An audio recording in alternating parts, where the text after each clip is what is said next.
Welcome to the Birds and the Bees with me, Ritya Raj. Consent is like a cup of tea. Let's say I invited you over for a cup of tea and you accepted. But when you arrive, you've decided maybe you don't want that cup of tea anymore. You just want to have a chat instead. Similarly, should you have agreed to sex and then changed your mind, that decision should be respected. You deserve to be heard and not forced into anything that you're not comfortable doing. Now, let's say you've decided that yes, I will have that tea, but I don't want milk and sugar. That's okay. You don't have to have the milk and sugar. Similarly, if you've decided, yes, I would agree to have physical intimacy with you, but I prefer to stick with kissing and cuddling and not proceed to oral pleasure or actual penetrative sex. That should be respected as well. After all, you deserve to be heard, and what it is that you're not comfortable doing should not be forced into doing. Let's say that I've made the tea and you've accepted it, you've wanted to have the tea. You've gotten half cup through, and it's just not for you. Should you be forced to finish the tea? No.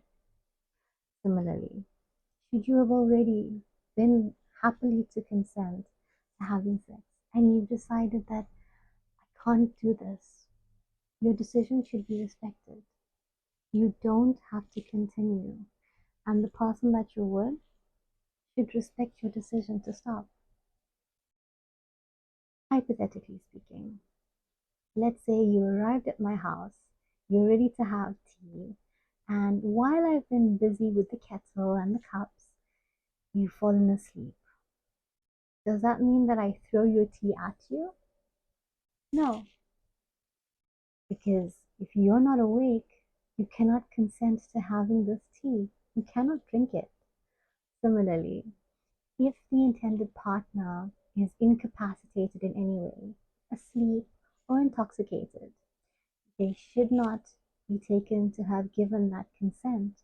After all, they're not conscious.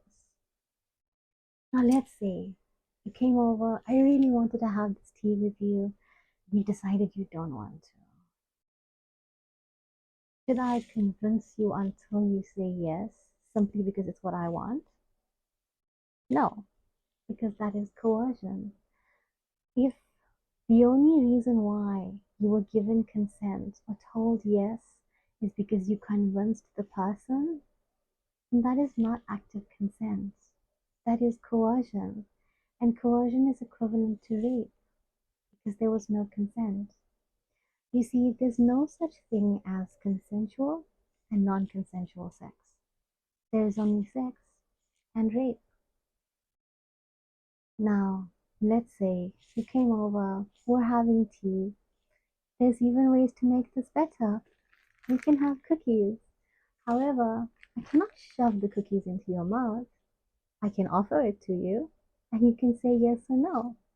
Likewise, anything new that you would like to try should be communicated first, and only when both people, or however many people are involved, are happy to proceed, then only do we go ahead and have cookies.